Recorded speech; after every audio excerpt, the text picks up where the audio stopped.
President Donald Trump says he's a genius. Sometimes people even say it for him.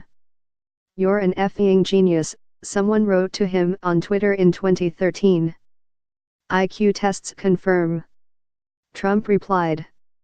In fact, he wrote this weekend, his lifetime of success in business, TV, and politics would qualify as not smart, but genius. And a very stable genius at that. He's been less enthusiastic about providing evidence of his intelligence.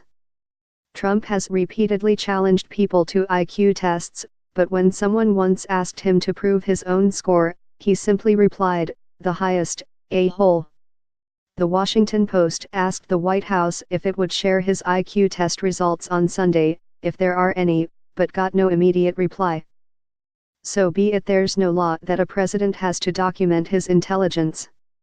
But if Trump doesn't, he should know that someone might come along and try to measure it for him. It's happened before. In 2006, a psychologist at the University of California at Davis applied a statistical algorithm to reams of presidential biographies, surveys, polls, and other historical sources, and concluded that the smartest man to have ever occupied the White House was our sixth president, John Quincy Adams. Talk about peaking early. With an estimated IQ between 165 and 175, Adams was a genius by any common definition of the term, according to the study. By comparison, most people score about 100. A child with an IQ in the 160s was declared smarter than Albert Einstein and Stephen Hawking by international tabloids.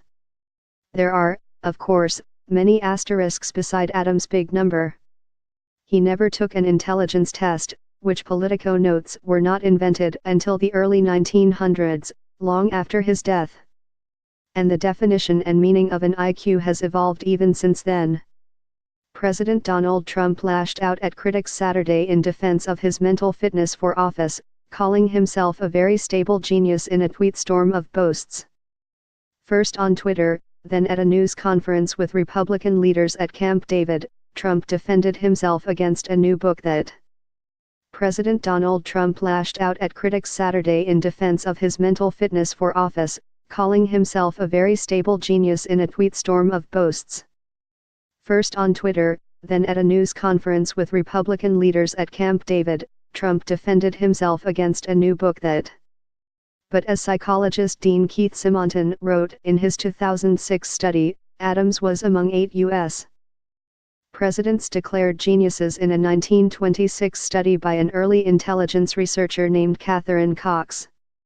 She had sifted through the biographies of hundreds of famous people and worked out a method to estimate IQs based on childhood and adolescent achievements.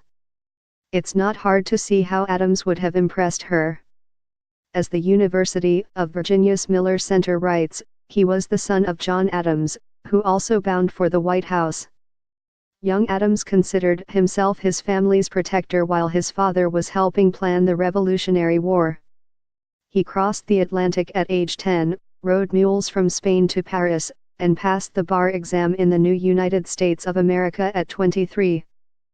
Simonton took Cox's IQ's estimates for Adams and other early presidents, and cross-referenced them with biographical information for their modern-day successors.